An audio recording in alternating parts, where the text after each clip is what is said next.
টাকার প্রয়োজনে আম্মা হঠাৎ করেই তার খামারের একটি শখের গরু বিক্রি করে দিল আজকে। গরুটির জন্মই হয়েছিল আমাদের খামারে। এটার বয়স ছিল মাত্র 15 মাস। অনেক আদর যত্ন করে আম্মা তার খামারের গরুগুলোকে লালন পালন করেন। আর এই গরু বিক্রির পুরো টাকাটাই তুলে দিল ছেলের বউয়ের হাতে। তার একটাই কারণ, ছেলের বউ জমি কিনবে। আসসালামু আলাইকুম, কেমন আছেন সবাই? দুপুরবেলায় গরুটি যার কাছে বিক্রি করা হয়েছে উনি চলে আসছে গরুটাকে নেয়ার জন্য। ঘরে তো গরুটাকে অনেক ছোট দেখা গেছে, কিন্তু বের করার পর গরুটাকে দেখেন মাশাআল্লাহ কতটা বড় লাগতেছে। এই গরুটাকে বের করার পরই গরুটা হচ্ছে অনেক লাফালাফি করতেছিল, কারণ আমাদের গরুগুলো কিন্তু সবসময় ঘরেই বাঁধা থাকে, যার জন্য ছাড়া পেয়ে অনেক লাফালাফি করতেছিল। আমরা তো ভয়ই পেয়ে গিয়েছিলাম যে এই গরুটাকে কিভাবে নিয়ে যাবে। এরপর গরুটাকে একটা গাছের সাথে বাঁধা হলো। দেখেন গরুটা তারপরও হচ্ছে লাফালাফি করতেছিল। আর এইদিকে আকাশটা পুরো খারাপ হয়ে গিয়েছে, ঝড় বৃষ্টি চলে আসবে। এখন এমন একটা অবস্থা, প্রতিদিনই ঝড় বৃষ্টি হয়। আসলে আম্মা কিন্তু এখন গরুটা বিক্রি করতো না। আমার ইচ্ছে ছিল কোরবানির হাটে গরুটাকে ওঠানোর জন্য। আমি আর আমার হাজবেন্ড সিদ্ধান্ত নিয়েছিলাম যে আমরা জমি কিনবো, যার জন্য আমাদের অনেকগুলা টাকার প্রয়োজন। তখন আম্মা বলল যে এই গরুটা বিক্রি করে যে টাকা হয় ওই টাকাটাও নিয়ে যাও,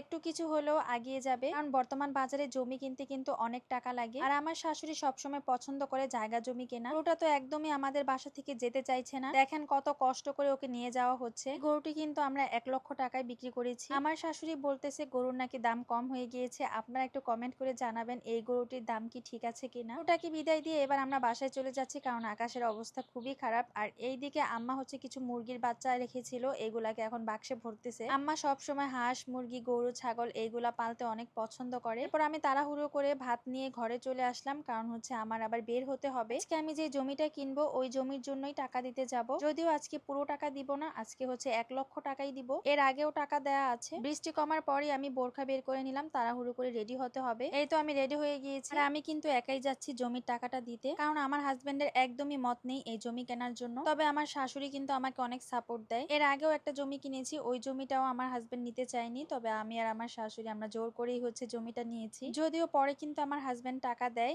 এখানেও কিন্তু আমার হাজবেন্ডই টাকা দিবে, কিন্তু ওর একদমই ইচ্ছে নেই জমি কেনার। আমার হাজবেন্ড শুধু নিজের বিজনেসের মধ্যে টাকা ইনভেস্ট করতে পছন্দ করে। আর আমার কাছে মনে হয় জমি কেনাটাও একটা ইনভেস্টমেন্ট, কারণ আমি মনে করি আজকে যে জমিটা আমি 12 লাখ টাকা দিয়ে কিনছি ওই জমিটাই কিন্তু একসময় 24 লাখ টাকা হয়ে যাবে। চলে আসলাম আমার হাজবেন্ডের দোকানে। গরু বিক্রির টাকাটা কিন্তু এর আগের দিনই আমার শাশুড়ি মা তার ছেলের কাছে দিয়েছিল, তো আমার হাজবেন্ড হচ্ছে অ্যাকাউন্টে রেখেছিল। আর এই টাকাটা নিয়ে হচ্ছে এখন উকিল বাবার বাসায় চলে যাব। বিকেল বেলায় বৃষ্টি হওয়ার পর ওয়েদারটা কিন্তু অনেক সুন্দর লাগছিল। আর রিক্সা দিয়ে ঘুরতে তো আমার অনেক ভালো লাগে। কুসুমপুর রোড ধরে আমি চলে যাচ্ছি ব্রাহ্মণখোলাতে। আর এইদিকে কিন্তু ইটের রাস্তা ছিল, দুই পাশে এত সুন্দর ফসলের জমি। ফাইনালি আমি চলে আসলাম আমার উকিল বাবার বাড়িতে। এসে দেখি এখানে কেউই নেই। তারপরে হচ্ছে আমার উকিল মা চলে আসলো, তারপরে আমরা ঘরে গিয়ে বসলাম। এখন আমি আপনাদেরকে বলি, আমি কিন্তু আমার বাবার কাছ থেকে জমি কিনছি, যেহেতু আমি টাকাটা ভেঙে ভেঙে দিচ্ছি, তাই হচ্ছে আমার উকিল বাবা কিছু লেখালেখি করে দিল। বাকি টাকাটা আমি কোরবানির ঈদের পর দিব। এই তো এখানে আমার বাবাও সাইন করে দিল। এরপর আমি টাকাটা দিয়ে দিলাম, তো টাকাটাও হচ্ছে আমার বাবাকে বুঝিয়ে দিল। যাই হোক, পুরো টাকাটা দেয়া হয়ে গেলে আমি আপনাদেরকে দেখিয়ে দিব কোন জমি কিনলাম, কোথায় কিনলাম, আর কত লক্ষ টাকা দিয়ে কিনলাম, সবকিছু ডিটেলসে বলে দিব। যেহেতু আমি আমার ছেলেকে এখানে আনিনি, তাই হচ্ছে তাড়াতাড়ি রওনা করে দিব, কারণ ওইদিকে আবার সন্ধ্যা হয়ে যাচ্ছে। সবাই দোয়া করবেন আমাদের জন্য। আজকের ভিডিও পর্যন্তই। আল্লাহ হাফিজ।